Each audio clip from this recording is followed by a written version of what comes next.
Hi, this is Peter with Side Effects, and in this Curriculum in a Box guided work exercise, we're going to be walking through how to create a brick wall simulation. In this, we're going to take some geometry of a brick wall that's already been created, prep it for RBD or rigid body dynamics, and then simulate what it looks like to push a wrecking ball through that wall and see the destruction that happens. This is going to be a fairly casual conversation. We're not going to be going into anything too, pretty and finalized. We're going to be more talking about things that your students might struggle with, things that you can maybe describe in different ways that you might not have thought about, and just hopefully give you a better sense of how to present this information to your students. So with that all being said, let's start the lesson. So the very first thing that we're going to do is we're going to set up our project directory. So we're going to go to File and Set Project. And in this, we are going to go to our desktop, CIB, and CIB Lesson 5, Brick Wall. And I'm going to hit Accept. So this now tells Houdini where on disk we want to be saving our files, where the project is going to live. The next thing I'm going to do is save our scene file. So I'm going to open, Save As, and we're going to see that we're in that location now.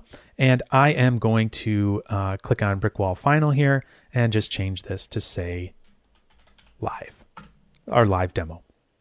All right, so we have our preparation steps done here. Let's now create a geometry object that we can have our brick wall simulation live within. So we're gonna hit Tab, we're gonna type Geo, press Enter, and click to place down our Geo1 node. Here, this is our object that all of our geometry is going to live inside of. And in this case, it's going to be simulation geometry, which is very similar. There's really no difference between the type of geometry. We're just going to be running a simulation inside of it. So let's now name this wall break, press Enter, and we can dive inside. So the first thing that we need to do is have some geometry to be able to break. So let's import our brick wall geometry. So we're gonna hit Tab, we're gonna type File and Enter, and click to place that down. We now have our default cube here. Let's use our file chooser to open up our lesson folder, make sure we're using one of our $ variables here like hip, and go into Geo. And now we can see that we have wall geometry bgo.sc. So we're going to click on that, and now we have wall geometry that's in our scene. So this is going to be the wall that we are going to break. And there's some attributes on this that we can look at real quick. So let's hit I and go into this. And we can see that there's a few attributes that we're going to be using. One of them is a group.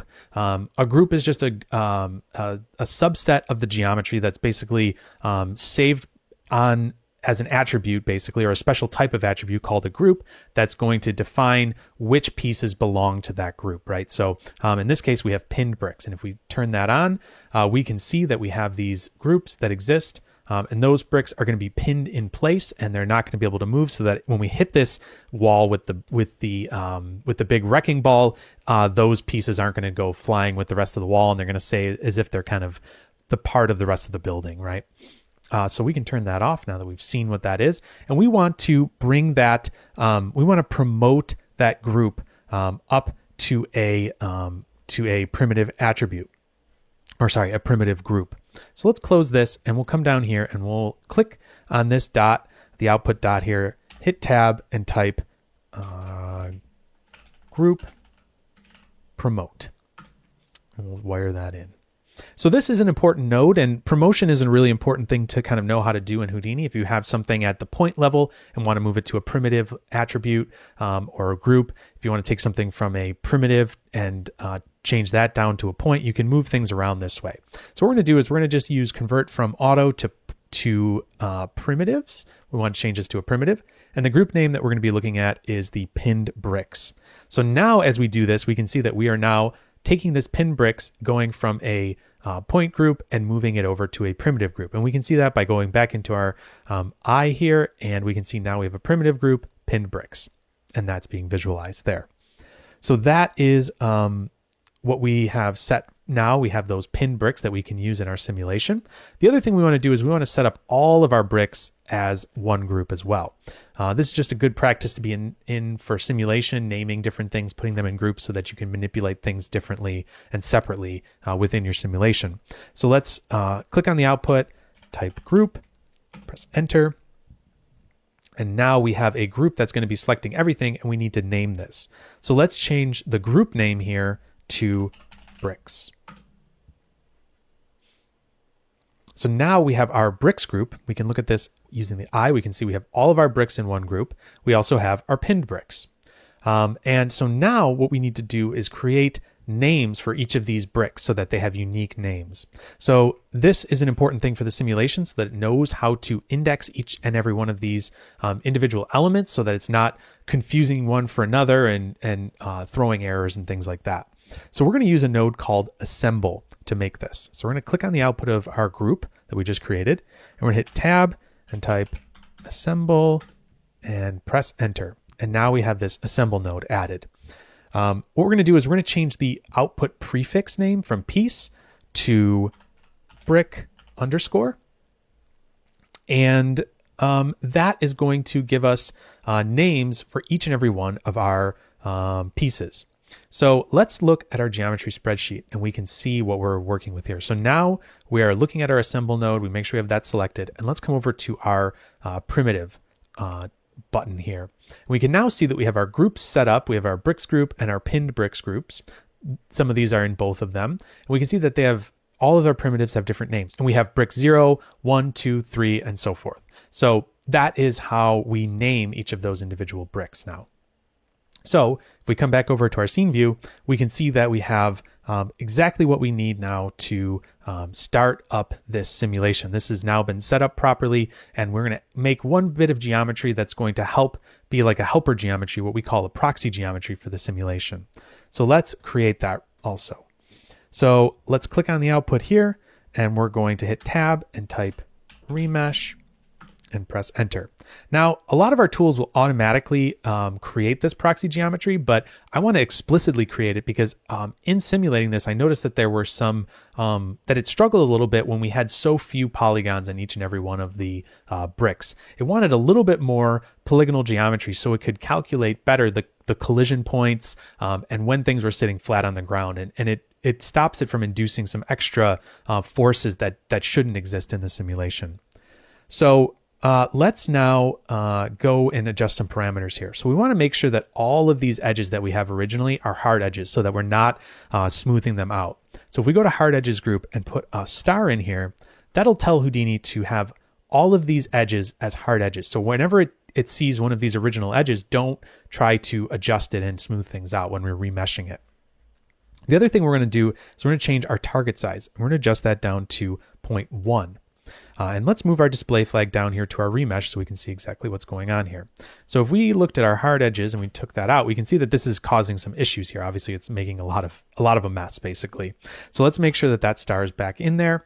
And now we can see where these are all being triangulated for us. And that's creating quite a bit more geometry on each of these faces. Now, these bricks went from having 1 polygon for this whole face to having 4 for that one face. And that's just going to create some better contact information for our simulation down the line. So this is where we're going to end the first part of this lesson. And in the next part, we're going to animate our wrecking ball.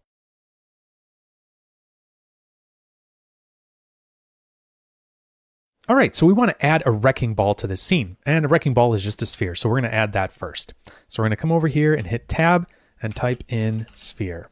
And we're going to use the sphere polygons. We'll click to drop it down. And in the parameter pane, let's adjust the center a little bit.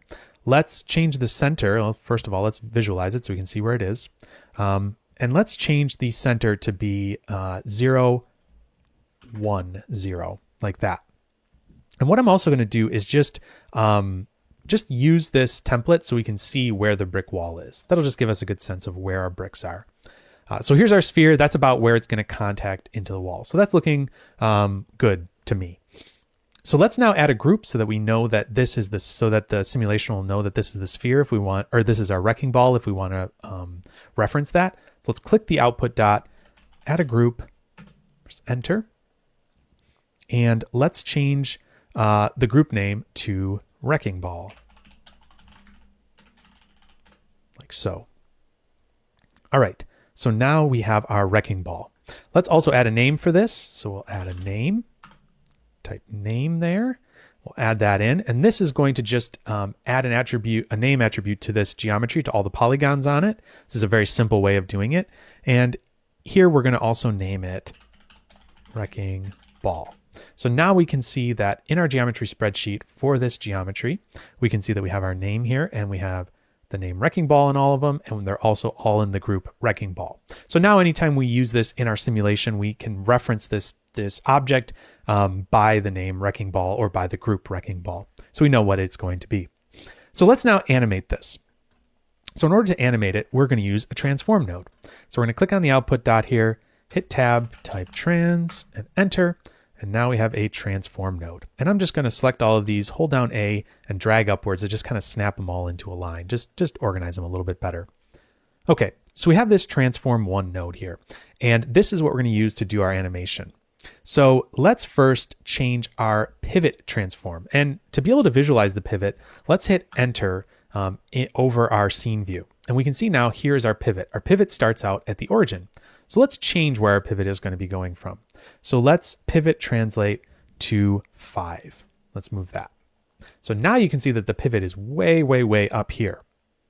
And if we start to adjust this, we can see that we're getting a cool animation here where we can have this kind of swinging wrecking ball type situation going on here.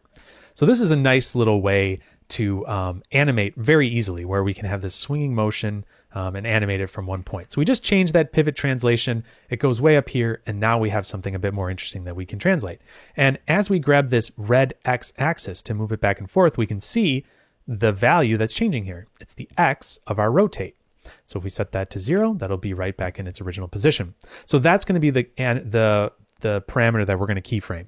So first we're going to do is we're going to rotate this to -70. It's going to pull it kind of back, and we're going to hold down Alt and left click on this parameter, and it's going to turn green like that. And now we have a keyframe here on 70. You can also see that down here in the play bar that there is a green keyframe added there. So let's now go further in the timeline and add a frame a little bit later. I thought about frame 96 was a good spot for this. So we're going to move to frame 96, and we're going to see that this rotate is now this kind of aqua color. And that means that it has a keyframe at other locations, but not one here. So what we're going to do is we're going to change this to be 70. So we're going to have it swing all the way through. And now it's changed to this gold color. And that means that we have a unsaved change that is on a keyframe channel. So what I'm going to do is I'm going to alt click on this 70, and that's going to add a keyframe there. So now if we change our playback to real time and go back to the beginning, we can see this is our animation of our wrecking ball right there, swinging through.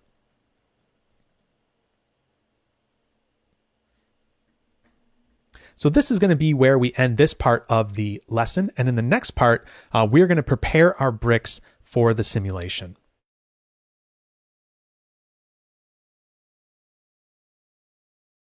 Okay, so now that we have all of our elements in our scene that we want to use in our simulation, let's now set up the parameters for that simulation. The way that simulations work is that we have a kind of starting parameter that will then flow through the rest of that scene as time goes on. So we give it an initial condition and then allow the different physical mathematical calculations to happen frame by frame and continue storing that data and manipulating it each frame. So things like gravity and friction and things like that will be calculated. So what we want to do is set up some rules for this simulation. What things are glued together? What things have certain mass? How should they be manipulated as the simulation goes on? So that's what we're going to do here. So what we're going to use to first do that is we're going to use an RBD configure. Rigid body dynamics is anything that's that has a rigid collision. It's not deforming or bending or doing anything like that. It's rigid pieces that are all deforming together. So that's what RBD kind of means and stands for. You wouldn't do Jello with RBD. You wouldn't do something like that. But you would do buildings breaking and collapsing and glass shattering and things like that. So let's use an RBD configure. So we're going to go down here and we're going to add an RBD configure after our brick wall. So this is our brick wall and this is our proxy geometry. So let's hit tab, type RBD config, and press enter. And we're going to drop this down. We're going to get a little error here, but that just basically means that we need required geometry for this first input. So let's put our brick wall into that. That's our brick wall geometry. Now, the other thing that we need to do is we need to wire in our remesh node here. So we're going to wire in this remesh, and that's going to connect to the RBD configure. That is going to be going into the proxy geometry input, which is the third of this inputs. And these are these multi-input, multi-output nodes. This is very common within any simulation nodes that we have in Houdini. We're often passing multiple streams of geometry from one node to the next. So this is a really important kind of concept to understand, that there's going to be now 3 pieces of geometry coming out of this node and passing down through this system. So let's now jump into our RBD configure parameters and start seeing what we can adjust here. So the first thing that we're going to do is we're going to come down here to our first section in this attributes here, this 1, and we're going to select a group. And this, we're going to select bricks.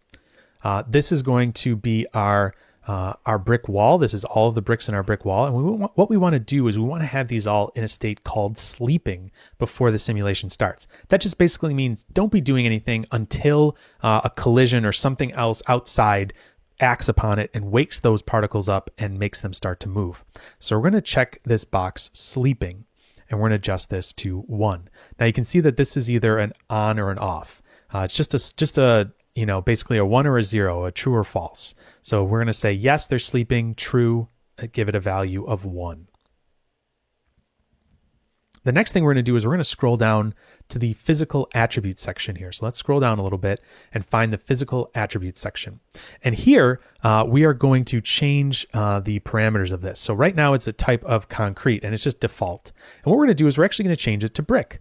This is just going to add in some parameters that bricks have, just adjust the density, the bounce, things like that. Obviously there's a slight amount of bounce on some of these rigid materials, but we want to make sure that it's kind of getting appropriate values for that.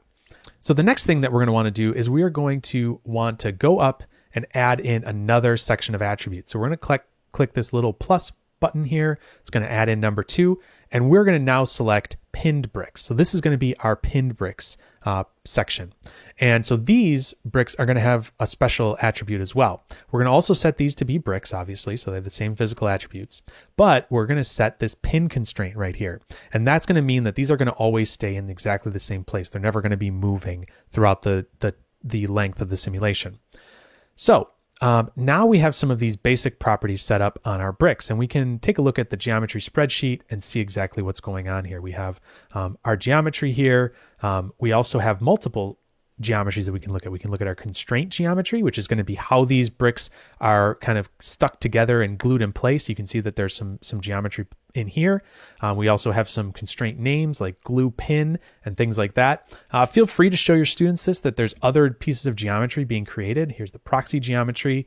This has some attributes like density, the bounce, that's where those attributes live. So our main geometry doesn't get any of that, while the proxy geometry does. So there's a few different, now we can see that there's a few different streams going through this. And if we click under our eye icon here, we can see that there's now geometry, constraint geometry, and proxy geometry. So we can see there's all these different types of geometry that we're looking at, and we can see the different attributes that are being saved on each of those. So it's not important to know each and every one of those attributes. It's just important to know sort of what we're doing here, that these parameters are setting attributes on geometry that are then going to be passed to the next step. So the next step we're going to do is we're going to glue the bricks to each other. So what we're going to do is we're going to shift click on the first output, the second, and the third. And so now we have all of these together. And what we're going to do is we are going to select, hit tab and do RBD con rule. So that's going to get us our RBD constraints from rules. And this is going to be able to create constraints between each and every one of the bricks. So we're going to move our display flag down. And now you can see this kind of crazy lattice of lines connecting all of our bricks. And it looks kind of chaotic, but these are actually going to be the geometry that glue our bricks together. So what we're going to do is we're going to adjust a couple things in here. So let's change our group type here to a tag. And we're going to change the tag to be brick glue. So now we have this brick glue parameter that we're going to be tagging all of these constraints with. So basically this is a way of telling Houdini, like these constraints that we're making are called brick glue. This is a tag that we're adding to it. It's an attribute that's going to allow us to reference that in further steps. The other thing that we're going to do is we're going to change the input group and make sure we're only doing this on the bricks. So that'll just make sure that we're getting the right geometry here. If you had other geometry coming into this stream and maybe there were multiple walls or multiple objects, this would just make sure that it's only creating those constraints in that one spot. So we've now added these constraints between each other. It's basically just looking at these points, the points of these bricks, because really in reality, these bricks are all being simulated on individual points. And so it's looking at the center points of those bricks and connecting them together using some searches and how many connections it should make between them. The defaults just happen to be good in this case. We don't really have to adjust anything here. So we should be all set with that. The next thing we want to do is we want to adjust the strength of this glue. So let's come down here and shift click these output dots again. And we are going to hit tab and type RBD con prop. And RBD constraint properties is the one that we want to get. So this is going to give us properties for the constraint geometry, this pink wire here of geometry that we're working on. So what we want to do is we want to take the constraint group here. We're going to pull that down and we're going to find this brick glue. That's the constraint tag that we made in the last step. Let's use that. That's going to be what we're going to be looking at. So now we're going to be adjusting the glue constraints between each of these bricks. And we want to now scroll down to the glue section here. We're going to change the strength to 100. And we're also going to check the box next to the strength variance. What this is going to do is add randomness to the strength of these glue bonds. So let's uncheck that actually for a second, and let's go into our geometry spreadsheet and look at our constraint geometry. And if we go to the primitive section here, we can see that there's a lot of attributes on this, and one of them is going to be strength. Now, these are our glue pins, so we need to scroll down till we get to our actual glue constraints. Here we can see here's our brick glue, and there's our strength. So these are all set to 100. But if we change the strength variance here, that will give it a 0.8% variance between each of the glue strengths. And that's just going to add some visual interest to the simulation. It's best to not have everything uniform, but to add some noise into it. That'll just create a more natural looking result. So that's what we're doing with this variance here. So go back to the scene view, and that should set up our glue constraints. So we now have our 3 streams of geometry that have been made. They're ready to go into a simulation, and we can continue from there to actually set up our simulation and start to run it.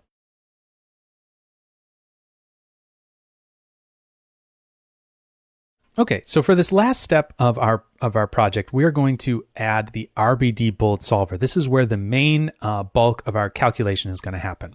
So let's shift click the output dots here, hit tab, and type RBD solve.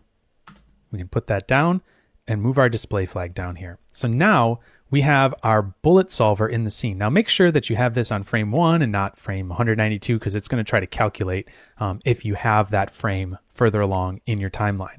So this is now going to be what controls our simulation. And I just want to take a pause here to just explain what exactly is happening here in this solver. Basically, instead of trying to calculate each and every one of these bricks as complex pieces of geometry, what we're actually doing is we're storing them as this idea called packed geometry. I wouldn't explain this maybe to your students in this way yet, but you could use this if you feel like they are ready for that maybe level of technical information. But what this is doing basically is taking this brick, each of these bricks, and storing them, all of their geometry into one point. So that is allowing the calculation to happen for the entire brick on one individual point. And that is a much more efficient way of doing it than trying to calculate every face colliding and doing all that kind of stuff. So we have this packed geometry idea that is what we're going to be simulating over. So we're really doing a simulation on points. So this in itself is very similar to the way that a particle simulation works, where we have individual points that we're adding forces to, like in our very first lesson. So this is sort of a culmination of all of the information that we've learned through this whole process of doing these different experiments and experiences in Houdini. And it's adding in now back the idea of we're back to points and we're just simulating points. Now it's just going to look a lot more fancy because we have this geometry that's attached to those points.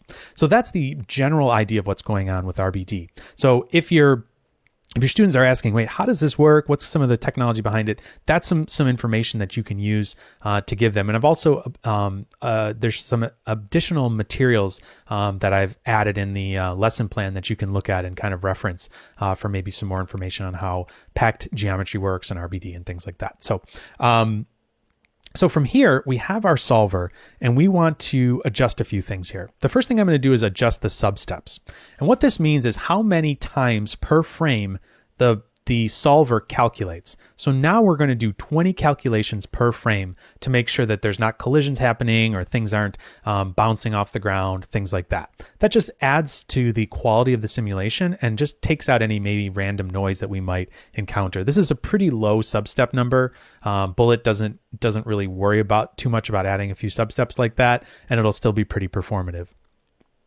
The next thing we want to do is we want to change over to the collision tab because we want to have some collisions here. So the first thing we're going to do, we're going to change the collision type to deforming. And the reason for this is that we are going to have that sphere collision is going to be a deforming collision, which basically means that the point positions of that sphere are going to be changing each frame. Now, if you had your sphere as a separate object and animated that separate object, that would be an animated collision where we just are animating the entire object. In this case, because the sphere sits right next to our geometry here in the same geometry object, it's a deforming collision type. So that's just an important distinction to make there. We also want to add in a ground collision. So let's add in a ground plane, and that'll make sure that when things fall over, they hit this ground plane here. So that's just enabling that option within the solver. The next thing we are going to do is we are going to wire this transform into the fourth input, which says collision geometry of our RBD bullet solver. And just to clean this up, we might want to move this around a little bit here just to make it a little bit neater so we can sort of see a little bit better what's going on here. So we have our bullet solver, we have our collision added to it, and if we zoom back out, we can see that this blue sphere is now representing that collision. You can turn that off in the visualization, so you can turn that on and off here. But let's now run this and see what happens. Let's hit play.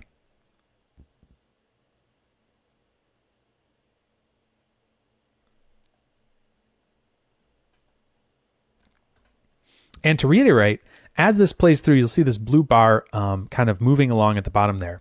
That is our cache. And what that means is we're saving the details from the simulation into memory. So now when it loops back over itself, it doesn't have to recalculate that. It has all that information saved. And in fact, we can skim through this back and forth using our playhead.